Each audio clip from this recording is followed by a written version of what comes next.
So alright guys, magandang umaga mga boss. Ngayon po ay araw ng Sabado. Guys, napadaan ako dito sa mga ginagawa ng substation, yung subway natin guys.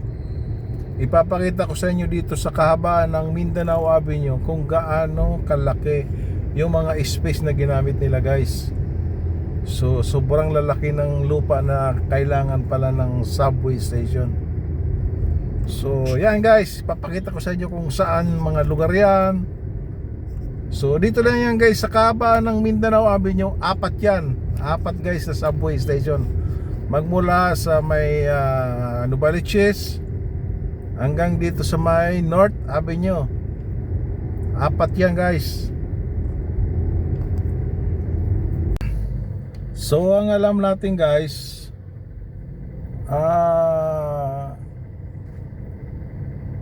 yun ang alam ko, yung parang narinig ko sa parang 2028 parang bubuksan, pero tingin ko guys malabo Oo, kasi bagay guys, yung paggawa ng subway hindi naman apektado ang ibabaw puro ilalim naman yan So tingnan natin, sana guys 28 matapos. Yun lang ang narinig kong bolong-bolongan. So dito tayo guys sa Quirino, corner ng Mindanao. So dito yung pangalawang station. Ang una dito lang sa may malapit dito sa may Novaliches So ito yung pangalawa, guys, ito Quirino corner, Araneta Avenue, Mindanao Avenue. Tingnan nyo guys yan sobrang laki ng space na nagagamit nila. Hektarya guys ang kuwan ng kailangan palang gamitin ng isang subway station. So dito tayo ngayon sa kaba ng Mindanao Avenue. So proceed tayo guys, punta tayo sa pangatlong station.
So dito tayo guys sa pangatlong station. So dito yan sa corner ng Tandansora at Mindanao Avenue. Tingnan nyo guys kung gaano kalaki yan guys. Siguro tingin ko dyan guys hektarya din yan, mga 1.5 hektarya guys. Na ang daming naapektuhang ano dyan guys, mga bahay. Ayan o, kabila yan, mga apektado yan, tatanggalin yan guys. Ayan. Kaya pagkatapos yan guys, ginhawa yung mga taga Bulacan, saka Novaliches. Ayan. Tingnan nyo guys, sobrang haba niya, sobrang laki. Yan yung pangatlong station ng Mindanao Avenue guys.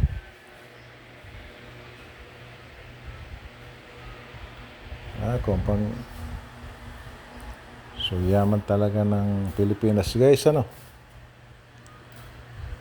Actually ang nagpundo niyan guys, Japan. Utang sa Japan. Japanese ang gumagawa niyan guys. Tingnan nyo guys, tagal kong binaybay guys, ano? So ayan, so proceed tayo guys sa pangatlong ang apat na station.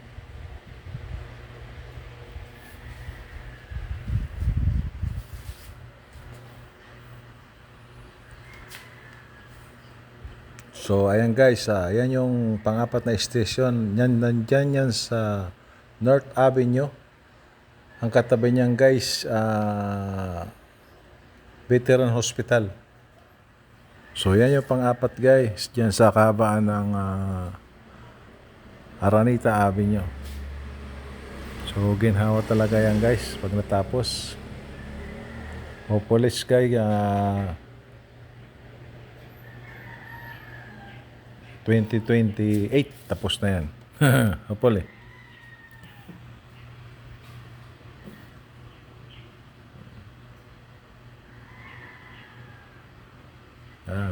Laki rin yan guys. Basta bawat station na laki.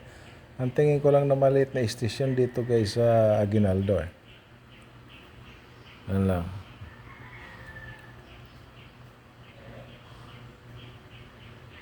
Ayan ang laki rin guys, diba?